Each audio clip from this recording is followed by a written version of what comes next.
Hello guys, this is Swati और मैंने देखा ट्रेलर रॉकेटरी का, जो नम्बी नारायण जी जो हमारे रॉकेट साइंटिस्ट हैं उन पर बेस्ड है।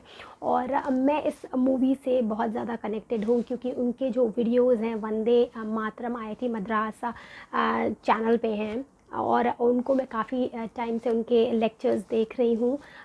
और वहाँ पर वो अपनी कुछ कुछ स्टोरी भी शेयर करते रहते हैं। जब पुलवामा की सारी चीज़ें चल रही थी उस समय ही जो आर माधवन के भी कुछ इंटरव्यूज़ आए थे, मैंने देखे थे। जो जब इन्हें पता चला था नम्बी नारायण जी के के बारे में, तो ये इनसे बहुत इन्फ्लुएंस हुए थे और उन्होंने बताया था कि इंटरव्यू में कि मैं इन पे एक मूवी बनाऊंगा, और वो अपने वर्ड्स पे खरे उतरे। ये मूवी आ रही है जो written and directed by R Madhavan है। और अगर नम्बी नारायण जी की बात करते हैं तो ये हमारे इसरो में काम करने वाले साइंटिस्ट थे, हेड थे इनफैक्ट।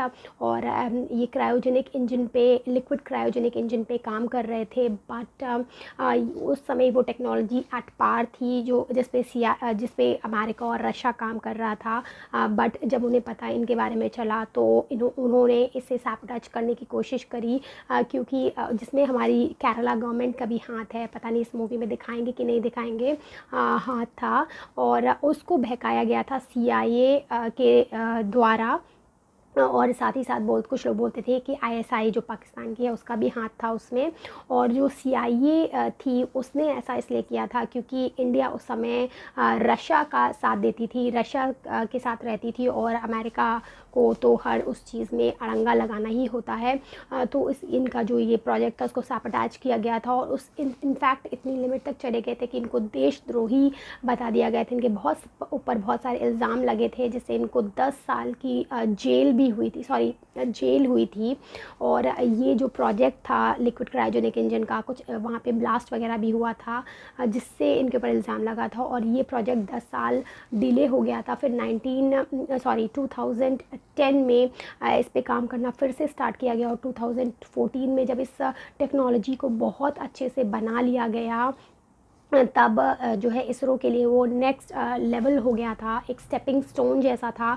क्योंकि अब हम जो सैटेलाइट के लिए इंजन्स वगैरह मंगाने होते थे, ये वो क्रायोजेनिक इंजन्स, ये हमें बाहर से आउटसोर्स करते थे। लेकिन अब हमारे साइंटिस्ट खुद बना ले रहे थे, और अब हम बहुत कम कॉस्ट पे, जितनी एक हॉलीवुड मूवी का कॉस्ट होता है उतने ही कॉस्ट पे अपने इंजन्स बना के बहुत सारी सैटेलाइट लॉन्च कर रहे थे। तो ये एक स्टेपिंग स्टोन था जिस पर ये काफ़ी पहले से काम कर रहे थे। अभी तो खैर जब 1998 में इनको सुप्रीम कोर्ट और सारी कोर्ट्स के थ्रू इनको बाइज्जत बरी कर दिया गया था, जितने इल्ज़ाम इनके ऊपर लगे थे वो सारे हटा दिए गए थे। लेकिन आप इमेजिन करिए, एक इतने पोटेंशियल का आदमी, जिसके अंदर इतना पोटेंशियल है, और लोग बोलते हैं इंडिया में कोई साइंटिफिक काम नहीं होता है, इंडिया साइंटिफिक चीज़ों में बहुत पीछे है, और इसके साइंटिस्ट कुछ ऐसा काम नहीं करते हैं। वो सब बस फॉरेन चले जाते हैं, वहाँ की हाई पे स्केल पर रहते हैं और वहीं इन्वॉल्व रहते हैं। लेकिन आप देखिए, कोई एक इंसान जो बहुत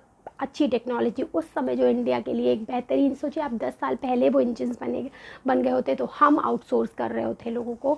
लेकिन यहाँ की जो पॉलिटिकल चीज़ें हैं वो इतना ज़्यादा हर चीज़ में गुथी हुई हैं, और वो अलग ही चश्मे से देखती हैं। उनके लिए साइंस वाइंस कुछ नहीं है, उन्हें अपना बस पॉलिटिकल कैरियर बढ़ाना होता है। बट इस समय कुछ ऐसी सिचुएशन है जो फेवरेबल है साइंटिफिक पीपल्स के लिए, और काफ़ी प्रोग्रेस भी कर रही है इंडिया। सो ये मूवी का मुझे बहुत ज़्यादा वेट है। दो इस मूवी में क्रिएटिव लिबर्टी ली गई होगी, मसाला ऐड किया गया होगा, और वैसे भी बहुत सूखी सूखी फिल्म कौन देखना चाहेगा। हम इनकी जो लाइफ जर्नी है, जिसमें इन्होंने इतना सफ़र किया है, एक देशद्रोही का तमगा तक इनके ऊपर लग गया था। कितना उस इंसान ने सफ़र किया होगा, वो मैं ज़रूर देखना चाहती हूँ। और ये उससे तो बेटर ही होगी जो अक्षय कुमार की मूवी थी, मुझे याद नहीं आ रही, चंद्रयान थी शायद, हाँ।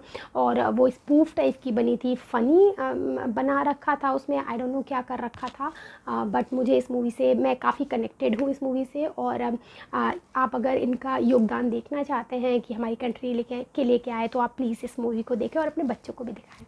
That's it, bye bye.